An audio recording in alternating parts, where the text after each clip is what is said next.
Bonjour, M. Despatie. Vous lancez aujourd'hui votre service 3G. Parlez-nous un petit peu de votre offre pour les entreprises. Quel type d'entreprise vous visez exactement? Est-ce que votre service va s'adresser plus aux petites et moyennes entreprises ou aux grandes entreprises? À court terme, ils vont s'adresser beaucoup plus aux petites et moyennes entreprises et à long terme, je dirais 1 an ou 2 aux grandes entreprises. On va offrir vraiment, démocratiser les forfaits BlackBerry, donner l'accès aux petites entreprises et moyennes entreprises qui nous soutiennent aussi, comme vous le savez. On a maintenant des produits qu'on offre au niveau de l'Internet, de la téléphonie par câble.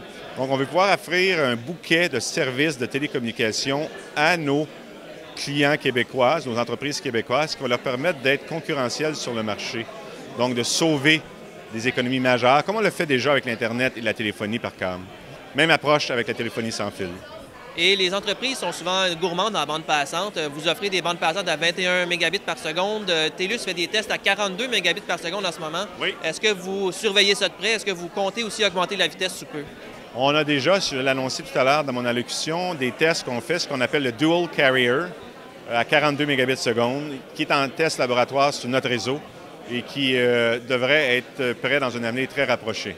Et pour le service sans fil, bon, votre service de téléphonie IP, vous avez franchi le 1 million d'abonnés en moins de 5 ans. Est-ce que vos attentes sont similaires au niveau du sans fil?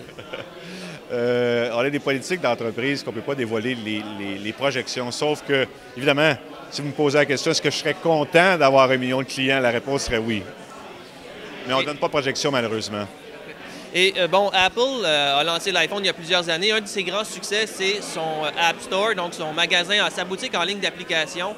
Est-ce qu'on peut s'attendre à l'arrivée d'une boutique Vidéotron App Store sous peu? Nous avons déjà une boutique App Store Vidéotron qui existe avec 30 000 applications. Et oui, c'est un de nos projets qui va continuer à faire évoluer cette boutique-là, absolument. Surtout pour soutenir les Québécois qui ont des idées et qui veulent partager avec une compagnie québécoise. Et au niveau des entreprises, au niveau versus consommateur, quel est le pourcentage peut-être de chaque marché auquel vous vous attendez au niveau du chiffre d'affaires de votre service sans fil? Je ne donne pas de chiffre d'affaires, comme tu le sais, au niveau... en termes de pourcentage? Il reste à peu près 80-20. 80 résidentiels, 20 affaires. Merci, M. Despatie. C'est moi qui vous remercie.